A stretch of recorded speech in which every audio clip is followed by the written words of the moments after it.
Hello, everyone. It is Self-Care Sunday, Self-Care Edition. How are you? And you, but especially you back there, top right, my right, your left, whatever way the video's going. I'm glad to have you with me.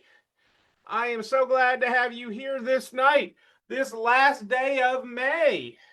Can you believe we are already here at the last day of May?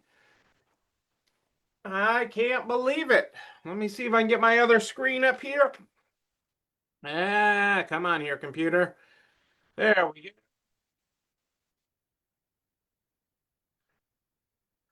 Boom. Let's see here. Let's see. Other screen. Come on here. There we are. We have got all the screens going. All the screens are going. Not just the screen, all the screens on this last day of May. So great to be with you. 5 months down. Five. One, two, three, four, five. We are sponsored by the number five tonight. Five, five, five, five, five, five. Great to have you here tonight. Okay, maybe I'm off my rocker tonight, but I am rocking it to you. I am rocking it to you, and great to be here rocking it on the Resale Rise network. I am excited for it. There's so many great things coming up, and it is great to be here with you all as we close out another month. Another month is in the books. Let's get started with our opening quote tonight. Let me flip my page. Uh, do, do, do, do, do. Ooh.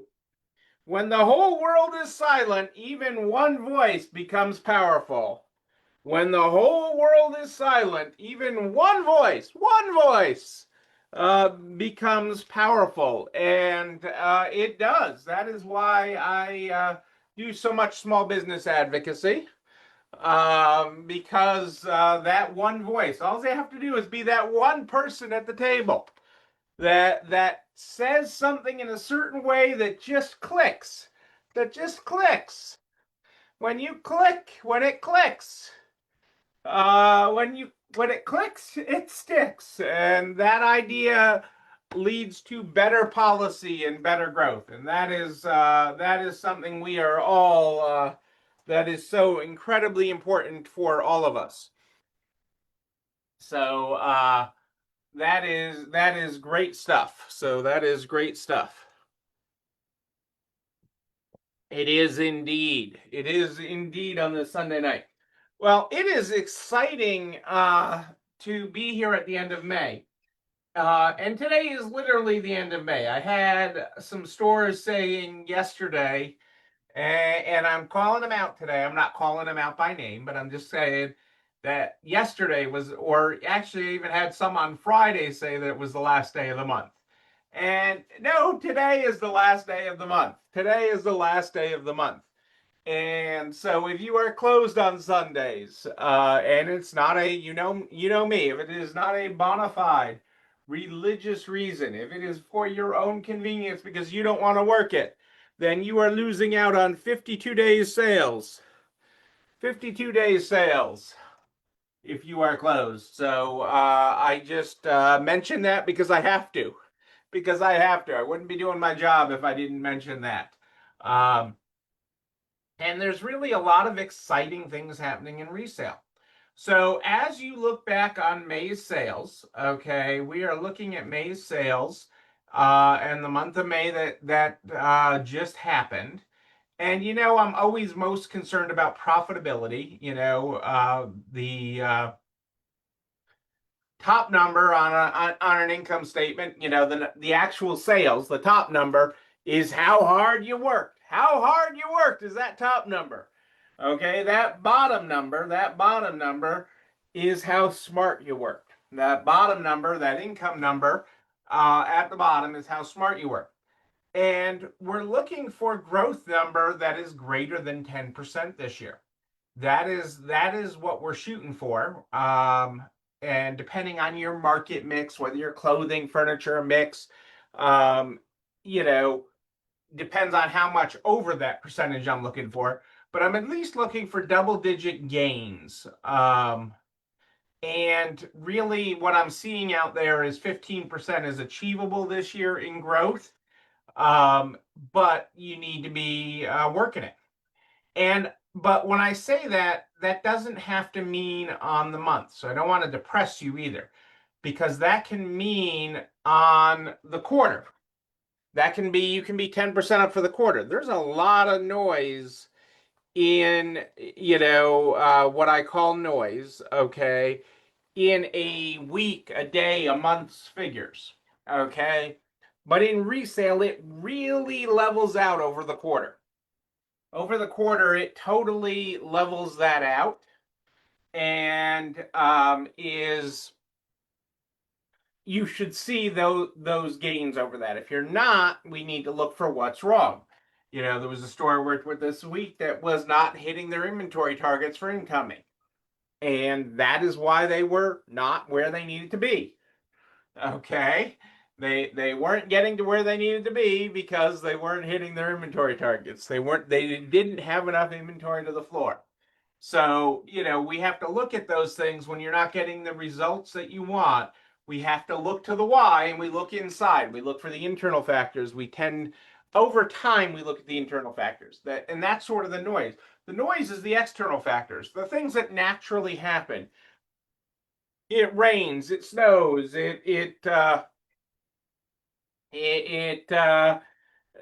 hurricanes, it's sunny, all the noise, all the things that make noise. It's graduation season, it's prom season, it's football season, it's the NBA playoffs, the French Open, the Stanley Cup. Take your pick. It's the T-ball championship. I don't know.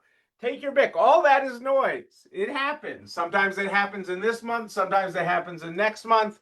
Sometimes it is rainy. Sometimes it's sunny, and all that shifts around. Sometimes it's hot. Sometimes it's cold. All those things move around, and that's going to happen. That is going to happen. But we don't lose sleep over that because that washes out.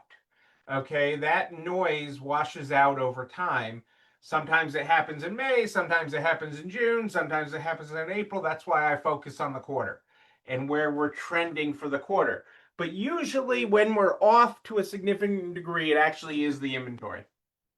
Okay, and it's usually not enough. Okay, maybe the wrong mix. Sometimes it's the wrong mix. But usually when we're trending, there is an inventory component reason to it. And I know that scares a lot of stores when I say that. The defense mechanisms pile on when I start talking that way about that because, most resale stores feel like they have too much inventory. And sometimes that's true. Okay, sometimes that is true that you have too much inventory. But more likely than not, you don't have enough of the right inventory. And the numbers don't lie. So we work that out and we look at that when we're not getting the results that we expect. When we're not getting that. And we certainly had that with a couple of stores recently that I was working with them on it, and that was a real issue. It's hard sometimes because in resale we have you're in control of the whole supply chain. You are the supply chain. You are in control of it. You have complete contact with it, all sides of it. You have to manage all of that in a different way than hitting order. I'd like to order this. Order this up. I need more red shirts. I need more pink shirts. I need more purple. I'm in purple today. It is that whole supply chain is in your power. And sometimes you have to pull some strings with it. You have to pull some strings to make that all happen and make that all flow the way you want it to. And that is exciting. That is exciting. There's some real exciting ways that that works, and it is really neat. So that is pretty cool. That is pretty cool. And exciting to work with. So um, the other thing I wanted to start the idea of, and we'll delve more into it probably starting on Wednesday, is the idea of pricing. Okay. And we don't talk enough about it with pricing. There is a lot to the pricing metrics and what goes into pricing. But one of the things that um, I want you to think about is the idea of, is it possible to price too low? Let me say that again. Is it possible to price something too low? And when you really think about that, okay, and where that is, it brings back some interesting ideas. Could you price something too low and that affect your sales? Whereas raising the price of it, actually raising the price, would increase your sales of it. Okay. Is there a category? Is there a track of items that actually raising the prices, okay, on increases the value, okay, not only the pricing of it, but the value to your customer. Okay, that the shopper the perceived value. Okay. Think of it as the grocery store. Put your store aside for a second. Go to the grocery store. The $2 bag of chips versus the $5 bag of chips. Okay, the store brand versus the national brand. The store brand of Doritos, okay, or Lay's potato chips or Ruffles, okay, versus the national brand. Hey, Dodie, how are you? Great to have you here live. Okay. When those prices, when there's a little bit of a spread, okay, um, it makes you wonder, okay. When there's too much spread, when this one is too cheap, it's like that can't be a good quality chip. They don't even take a good picture on the bag. It doesn't look good. It isn't as pretty as the national brand. Okay, and we get these preconceived notions in our head. We get these things in our head. Our mind is a wild and crazy place. The way that our mind responds to branding, the way our mind responds to seeing things. Okay, and there is a price point where we say, okay, if it's too cheap, it can't be any good. Okay, even if it's a brand we know, even if it's something that we have previously bought and liked, there is a huge psychology to this. And there is a psychology in your store that is going through people's heads. Even though they say they want the lowest price, they want the best quality. And so often, your staff prices and sells out of their own pocket. Sometimes we sell out of our own pocket. We sell what we're used to. I mean, before the iPhone, I worked a lot with cell phone stores at one point, and the iPhone changed everything because you were either an Android person or an iPhone person when the iPhone changed everything. But before that, when you walked into a cell phone store, you typically got sold whatever that salesperson was carrying, whether they were carrying a Nokia, a Motorola, a Samsung, one of the hundred of other brands that used to be on the cell phone racks. Now you walk in and it's you're basically down to a couple of choices. Um, and your biggest choice is what color to get it in. May I suggest pink? But that becomes the challenge. So, that's what I mean by selling out of your own pocket is when you buy, when the salesman is selling you what they would buy, okay, without understanding your needs. And we do that when we price things. Okay, we price things based on our perceived value, and not that of the customer. Or we price things based on our cost. A little less than resale, but certainly we do it with new in the package items or new items that we brought in wholesale. We price things based on our cost, not based on the value to the consumer. And so, that becomes an issue. Um, and the value in pricing and how we price really becomes an opportunity in resale. So we're going to continue talking more about that because there's a lot to it. And you can price too low. And it's not just about leaving money on the table. It's not just that, which I'm always concerned about. I don't like to leave money on the table. It's not only leaving money on the table, but it is about that perceived value. That if it's too cheap, it can't be any good. There must be something wrong with it. So we will talk more about that. But speaking of leaving money on the table, you don't want to miss out.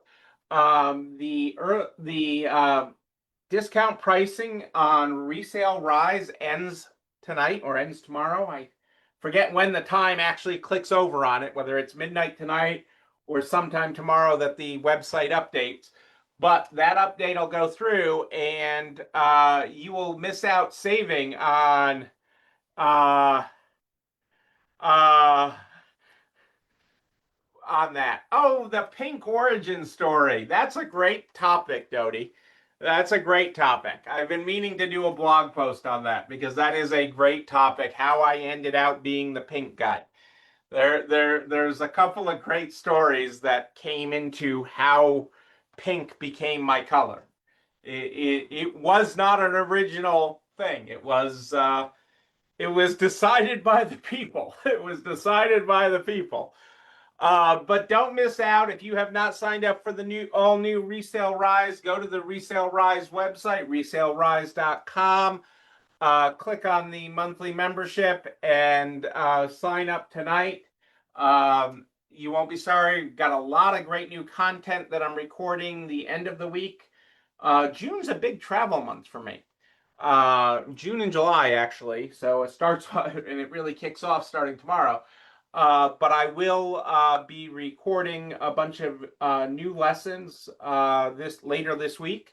Back in and recording, and so there'll be new lessons dropping, and just a lot of great content continually dropping over there in much more detail. Every lesson has a video, a PowerPoint, a workbook, a summary, and a quiz, and it's really great. So it really is a great way to learn and to do things. So I'm really excited about that and the platform that I'm hosting it on. So that is exciting. Make sure you check it out, resalerise.com. You know what else you can check out? This video and everything I talk about. This video and everything I talk about goes over to the YouTube channel. You're not alone running this store. You can comments, and ring the bell. Ring it so you know when another one drops. You can also share it with everybody you know in business, the butcher, the baker, the candlestick maker, so we can help everybody run a better business. I am here every Sunday and Wednesday at More 8th and Ish. Sunday and Wednesday at More 8th and Ish. I will be back on Wednesday. I'm going to have a variety of schedule coming up over this next month, but I will be back on Wednesday this week. But if you have a question between now and then, just email me, Neil, N-E-I-L, at resalerise.com, N-E-I-L, at resalerise.com. We start the program every night with our opening quote. Our opening quote is, "When the whole world is silent, even one voice becomes powerful." Woo! And our closing quote tonight is, "We must find time to stop and thank the people who make a difference in our lives." Ladies and gentlemen, I am Neil Abrams, and I do like a good party, a wedding, a bar mitzvah, a June 1st party. I don't know. Let's just have a good reason to party.